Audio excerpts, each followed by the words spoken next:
अक्सर हमने अपने आसपास ऐसे बहुत से लोगों को देखा होगा जो दूसरों से कम हुनरमंद होते हैं। दूसरे लोगों के मुकाबले उनमें कम टैलेंट होता है, लेकिन फिर भी वो उन लोगों से ज्यादा कामयाब हो जाते हैं। तो ऐसा क्यों होता है? क्या उनकी किस्मत अच्छी थी या फिर ऊपर वाले ने उनका साथ दिया? इस चीज के पीछे क्या कारण हो सकता है, जरा सोचिए। इसके पीछे सबसे मुख्य कारण आलस्य होता है। जी हाँ, कामयाब होने के लिए सिर्फ हुनर नहीं चाहिए, उस काम को करने के लिए जोश और हिम्मत चाहिए। अगर आप में जोश और हिम्मत की जगह पर आलस्य है तो आप में कितना भी हुनर हो, वो हुनर किसी काम का नहीं रह जाता। जैसे दीमक एक पेड़ को अंदर से खोखला कर देती है। बाहर से तो पेड़ वैसे का वैसा दिखता है, लेकिन अंदर से वो पेड़ खोखला हो चुका होता है। उसी तरह आलस्य आदमी को अंदर से खोखला बना देता है। उसका जोश, उसकी स्फूर्ति अंदर से मर चुकी होती है। चाहे बाहर से वो आदमी स्वस्थ नजर आए, लेकिन अंदर से आलस्य ने उस दीमक की तरह उस आदमी के शरीर को अंदर से खोखला कर दिया होता है। आज की जो कहानी मैं आपको सुनाने वाला हूँ, उसमें आपको आलस्य के कुछ मुख्य कारण पता चलेंगे और साथ ही आपको आलस्य को हटाने के लिए कुछ यौगिक उपाय बताए जाएंगे। इससे पहले कि आप इस कहानी में खो जाएं, इस चैनल को सब्सक्राइब जरूर कर लें। तो चलिए कहानी शुरू करते हैं। एक बार की बात है, एक आलसी आदमी बुद्ध के पास आकर कहता है कि हे बुद्ध, मैं अपने आप से बहुत परेशान हूँ। मैं बहुत ही आलसी आदमी हूँ, इसीलिए सब लोग मुझे ताने देते रहते हैं। क्या आपके पास कोई ऐसा मार्ग है जिससे मेरा आलस्य दूर हो सके? ये सुनकर बुद्ध ने कहा कि तुम्हें कैसे पता कि तुम आलसी आदमी हो? इस बात का उत्तर देते हुए वो आदमी बोला कि हे बुद्ध, सब लोग मुझसे कहते रहते हैं कि तू बहुत आलसी आदमी है, तुझसे कोई काम ठीक से नहीं होता, तू हर काम को टालता रहता है और भी ना जाने क्या क्या बातें कहते रहते हैं। यहाँ तक कि मेरे परिवार के लोग भी मुझे आलसी आदमी कहकर पुकारते हैं। ये सुनकर बुद्ध उस आदमी से पूछते हैं कि तुम्हारे पास आलसी होने का कोई प्रमाण है? क्या तुम ये सिद्ध कर सकते हो कि तुम एक आलसी आदमी हो? ये सुनकर वो आदमी कहता है कि हे बुद्ध, मैं कभी भी सुबह जल्दी नहीं उठ पाता और हर काम को टालता रहता हूँ। मुझे लगता है कि आलसी होने के लिए ये प्रमाण काफी होगा। इस आदमी की बातें सुनकर बुद्ध कहते हैं कि आलस्य को समझने के लिए हमें ये जानना होगा कि आलस्य क्या है और वो किसी आदमी के शरीर में कैसे जन्म लेता है। अगर कोई आदमी किसी काम में पूरा मन नहीं लगा पा रहा, उसमें उस काम के प्रति जोश नहीं है, उत्साह नहीं है, तो उसका कारण आलस्य होता है। आलस्य जोश और उत्साह का विपरीत होता है।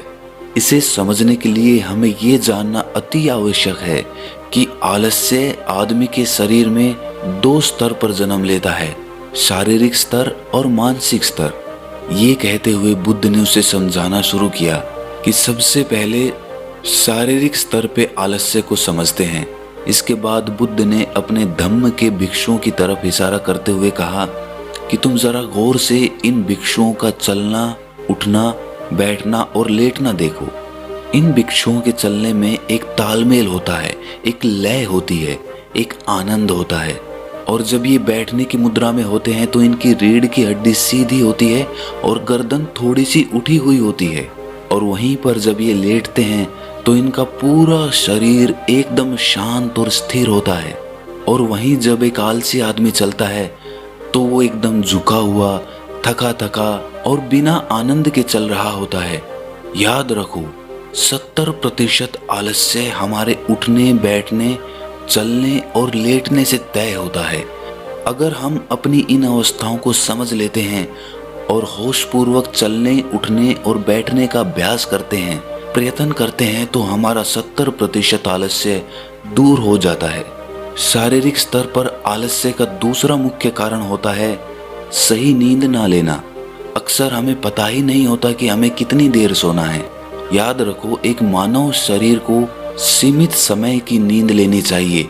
अगर वो सीमित समय से ज्यादा नींद लेता है तो भी वो आलस्य का शिकार होगा, और अगर वो सीमित समय से कम नींद लेता है तो वो आलस्य का शिकार होता ही है।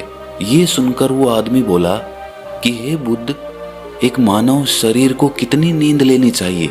इसका उत्तर देते हुए बुद्ध ने कहा कि एक मानव शरीर को 6 से 8 घंटे की नींद लेनी चाहिए। अगर आपका शरीर ज्यादा थका हुआ नहीं है तो 6 घंटे की नींद, अगर ज्यादा थका हुआ है तो 8 घंटे की नींद। इसी के साथ ये भी ख्याल में रखना चाहिए कि सोने के लिए रात का समय निर्धारित किया गया है। कुछ लोग दिन में ही सो जाते हैं, जिसकी वजह से धीरे धीरे आलस्य उनके अंगों में समाने लगता है। शारीरिक स्तर पे आलस्य का तीसरा मुख्य कारण है सुबह जल्दी ना उठ पाना। पूरी प्रकृति, यहाँ तक कि पेड़ पौधे और पक्षी भी सुबह सूर्य उदय होने से पहले जाग जाते हैं। ये हम पक्षियों को देखकर भी समझ सकते हैं कि प्रकृति ने मनुष्य के जागने का कौन सा समय निर्धारित कर रखा है। अगर हम सुबह जल्दी उठते हैं, सूर्य उदय होने से पहले उठते हैं, तो हमारे शरीर में एक स्फूर्ति होगी, एक ताजगी होगी और हम हर काम में अपना मन लगा पाएंगे। ये सुनकर वो आलसी आदमी बोला कि हे बुद्ध, लेकिन मेरा काम ऐसा है जो मैं रात में कर पाता हूँ। इसी वजह से मैं रात में सही समय पर नहीं सो पाता और सुबह जल्दी नहीं उठ पाता। तो जिन लोगों का काम रात में होता है वो सुबह कैसे जल्दी उठ पाएंगे?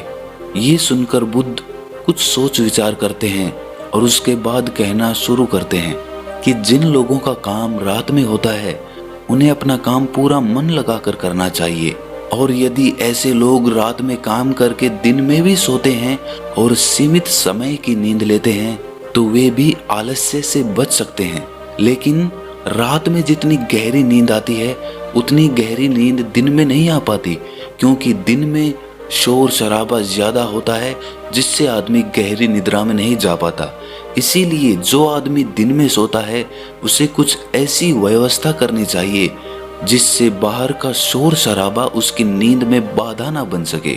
इसके लिए वो अपने कानों में रुई वगैरह ठूंस सकता है जिससे बाहर की आवाज उसके कानों में ना पड़े और वो गहरी निद्रा ले पाए।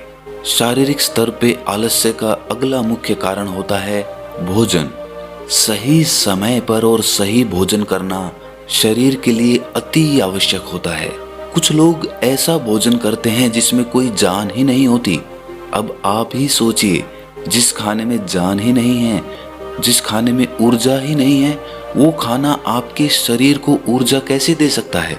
और अगर इंसान ऐसा खाना खाएगा तो उसका शरीर किसी भी काम को करने में प्रतिरोध करेगा ही। अक्सर गलत समय पर उल्टा सीधा भोजन करने से आदमी का मोटापा बढ़ता चला जाता है और एक पतले इंसान के मुकाबले एक भारी शरीर वाले इंसान के शरीर में ज्यादा आलस्य पाने की संभावना हो जाती है। इसीलिए ऐसा भोजन करो जो प्रकृति से सीधा प्राप्त हो रहा हो, जिसमें कुछ ऊर्जा हो। ये सुनकर उस आदमी ने कहा कि हे बुद्ध, शारीरिक स्तर पे तो आलस्य को मैं समझ गया हूँ, लेकिन मानसिक स्तर पे आलस्य क्या होता है? इसका उत्तर देते हुए बुद्ध कहते हैं कि इंसान को अपने जीवन में बहुत सारी नाकामयाबी मिलती है। जब वो नाकामयाब होता है, किसी काम को पूरा नहीं कर पाता, तो उसका जोश और उत्साह अगले काम को करने के लिए ठंडा पड़ता जाता है। जब भी वो किसी नए काम को शुरू करता है तो उसका पिछला काम उसके मन को प्रभावित करता रहता है। इसीलिए वो नए काम को पूरे जोश और उत्साह के साथ और पूरा मन लगाकर नहीं कर पाता, और यही आलस्य का कारण बन जाता है, जिसकी वजह से वो नया काम भी पूरा नहीं हो पाता, क्योंकि उसमें उसका पूरा मन और पूरा जोश नहीं लगा होता है। इसके लिए हमें ये समझना जरूरी होता है कि जो पिछला काम हमारा पूरा नहीं हो पाया उससे भी हमें बहुत कुछ सीखने को मिला है, उससे हमें एक अनुभव मिला है जो हम अपने नए काम में लगा सकते हैं। तो पिछले काम के प्रति नकारात्मक नजरिया रखने की बजाय सकारात्मक नजरिया रखेंगे तो आलस्य हमारे मन में नहीं आएगा। मानसिक स्तर पे आलस्य का दूसरा मुख्य कारण होता है लक्ष्य का स्पष्ट ना होना। ये कहकर बुद्ध उस आलसी आदमी से सवाल करते हैं कि मान लो यदि तुम किसी जंगल में फंस गए हो और तुम्हारे पास खाने पीने के लिए कुछ भी नहीं है, तो तुम क्या करोगे? वो आदमी कहता है कि हे बुद्ध, मैं जिंदा रहने के लिए उस जंगल में खाने पीने का सामान ढूंढूंगा। ये सुनकर बुद्ध कहते हैं कि अगर तुम्हें फिर भी खाने पीने का सामान नहीं मिलता तो? इसका जवाब देते हुए वो आदमी कहता है कि हे बुद्ध, तो मैं किसी भी तरह, किसी भी कीमत पर उस जंगल से बाहर निकलने का पूरा पूरा प्रयास करूंगा। ये सुनकर बुद्ध कहते हैं कि चूंकि वहां पर तुम्हारा लक्ष्य स्पष्ट है, इसीलिए तुम्हारे शरीर में कोई आलस्य नहीं आएगा। उस समय तुम्हें पता होता है कि तुम्हारे शरीर के लिए अभी सबसे ज्यादा जरूरी खाना पीना ढूंढना है। अगर तुम नहीं ढूंढोगे तो तुम मर जाओगे। और जब तुम्हारा लक्ष्य स्पष्ट होता है तो आलस्य तुम्हारे मन में आ ही नहीं सकता। लेकिन हमारे दैनिक जीवन में हमारा लक्ष्य स्पष्ट नहीं होता है, जिसकी वजह से हमारे मन की ऊर्जा इधर उधर बिखरती रहती है। अगर हमारा लक्ष्य स्पष्ट होगा तो कोई आलस्य, कोई ताकत हमें हमारा लक्ष्य प्राप्त करने से नहीं रोक सकती। और इसी तरह अगर किसी काम को करने की हमारे पास कोई ठोस वजह नहीं होती तो भी हम उस काम को टालते रहते हैं। उस काम को करने का हमारा मन ही नहीं करता, क्योंकि हमारे मन में ये बात समाई होती है कि इस काम को करके कुछ फायदा तो होगा नहीं। इसीलिए किसी काम को करने के लिए उसकी ठोस वजह जानना बहुत जरूरी होता है। बहुत सारे लोग व्यायाम करने की अहमियत नहीं समझते हैं, क्योंकि वो इसकी वजह नहीं देख पा रहे हैं। वो सोचते हैं कि व्यायाम करने से क्या फायदा। लेकिन जो आदमी दूरदर्शिता रखता है, जो ये देख पाता है कि अगर मैं आज व्यायाम नहीं करूंगा तो भविष्य में मेरा शरीर कितने रोगों से ग्रस्त हो सकता है, तो ऐसे आदमी के पास स्पष्ट लक्ष्य भी होता है और ठोस वजह भी होती है, और इसीलिए वो लोग व्यायाम भी करते रहते हैं। मानसिक स्तर पर आलस्य का अगला मुख्य कारण होता है आलसी लोगों का साथ। अक्सर कुछ लोग आलसी नहीं होते, लेकिन उनके आसपास के लोग आलसी होते हैं।